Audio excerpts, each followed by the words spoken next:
Вот роза. Здравствуйте всем. Роза Fire Flash со светофора. Не помню, какая она, кто видел. Очень безжизненные какие-то цветочки.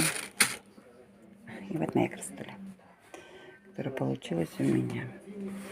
В смысле, получилось вырастить. Я очень рада. Это 13 дней. 14-го высадила. Это были два вот таких прутика. Вот они обрезанные.